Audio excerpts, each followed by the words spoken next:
Hello everyone. We have a game with the white pieces against Master Goring, rated 1535. Let's try to get a Jababa London on the board, but he goes h5, so I'm not going to put my bishop out. I'm going to play in the center and take as much space as he's willing to give me. So he captures. I'm just going to recapture the material. Now he blasts open in the center. So he's going to have easy development, but this h-pawn with a fully open center might be out of place.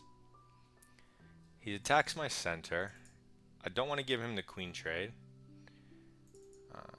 so we're going to do something else. Let's develop a new piece. Attack his pawn, defend our center, and he takes. If I go here, is he going to go here trying to force the queen trade? Something like that. So if that's the case, I'd rather force it this way so my king doesn't have to recapture. Now I have two knights in the center, open diagonals. I'm not complaining.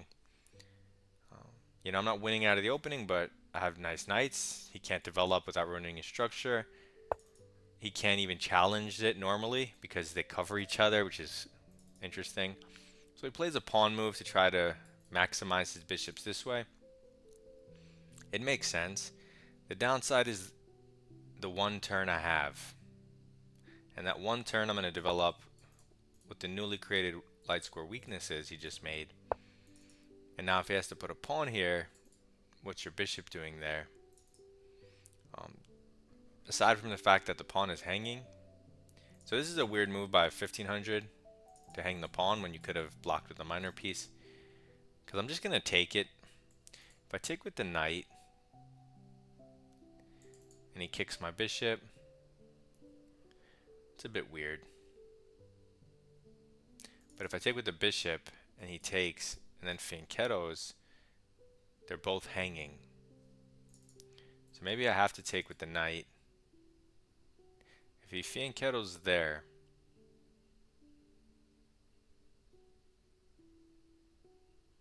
well then I have discovery, so that doesn't work. But here, so I get a pawn, he gets nothing. Now my bishop's under attack. If I just move it anywhere, he'll take my knight. So if I take his knight, I'm up 4 points, and that's check. So he has to take my bishop. I'm up 1 point, and my knight's under attack. It's only escape square. He's going back here, and then he still forks both of them. And I don't have a check or a counter attack that makes sense. That's crazy. Okay, well in light of that, let's go back to this diagonal just to pressure a pawn, whereas this doesn't pressure a pawn. I'm surprised that none of these captures work. And I'd be very surprised if he calculated all of that so fast. So he goes here. His plan is to eventually fianchetto, but that would open up that diagonal again. A little bit weird. We can now bring out our other bishop.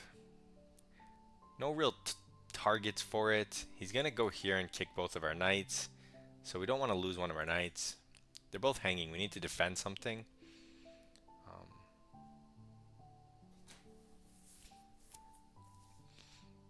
So on that note, maybe we should have put our bishop here, just so the knight's not loose. Having said that, we can move it here.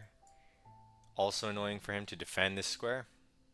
So let's get it out of this alignment. It does open up his bishop here, but I don't really care. I just want active pieces. And if you look at mine and his, I clearly have more activity than him. So he does this, but that hangs a pawn with tempo. So that can't, this has to be losing, right? Or does he have some other crazy resource? If you take with the bishop, he moves the king, but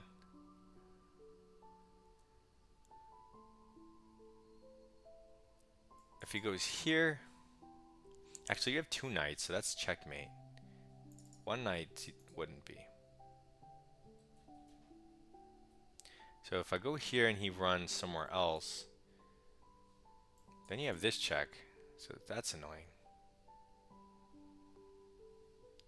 So maybe take with the bishop. Let's take with the bishop and leave our knights flexible. He goes here, but this is mate in 1. Yeah, I had a feeling he would do that. You don't normally see this construction, but with 2 knights it is mate, so he fell for that pretty hard. And I'm glad to see. So let's go over the game.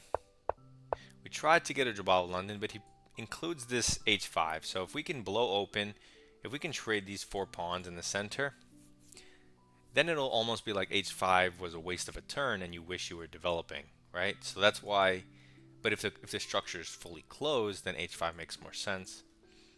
So we blast open the center and development. He takes, you can continue developing, but you can also take back your pawn. So we do that. Now he really strikes, and I'm curious what the engine wants. Okay, you just developed the knight like I did. Center and development. I thought he was going to develop the bishop here, but he didn't. He takes. And I wouldn't be surprised if the engine just wants me to do like bishop c4, which I don't even think I considered in the game. Just because you have so much activity with your pieces. Yeah, it does want bishop c4 and bishop b5.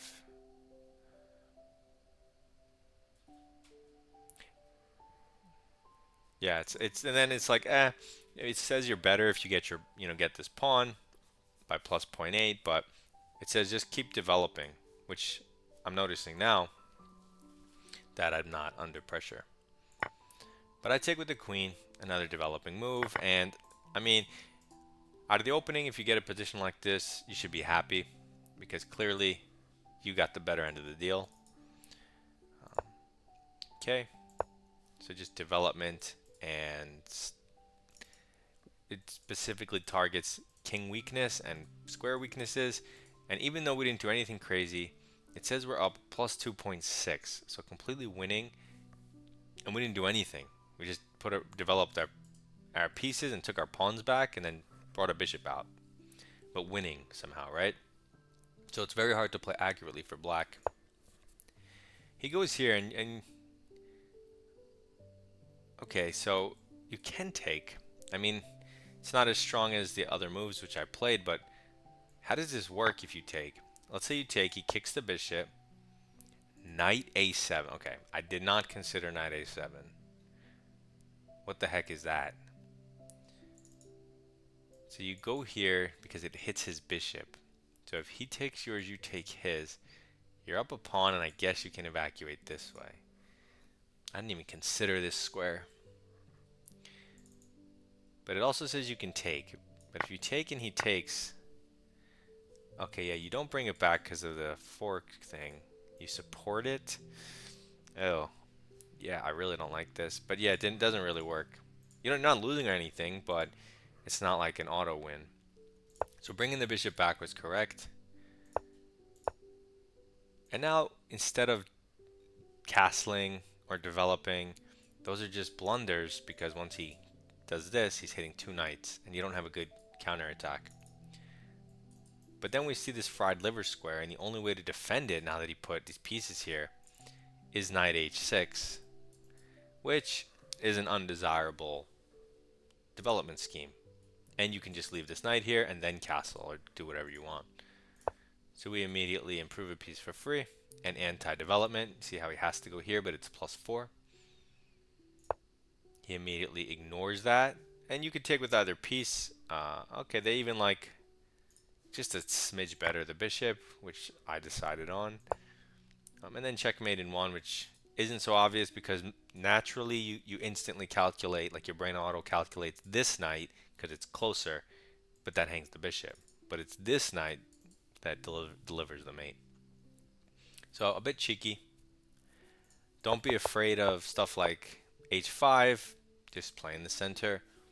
Develop your pieces. You can do it, guys. Good luck in your chess. I'll see you in the next video.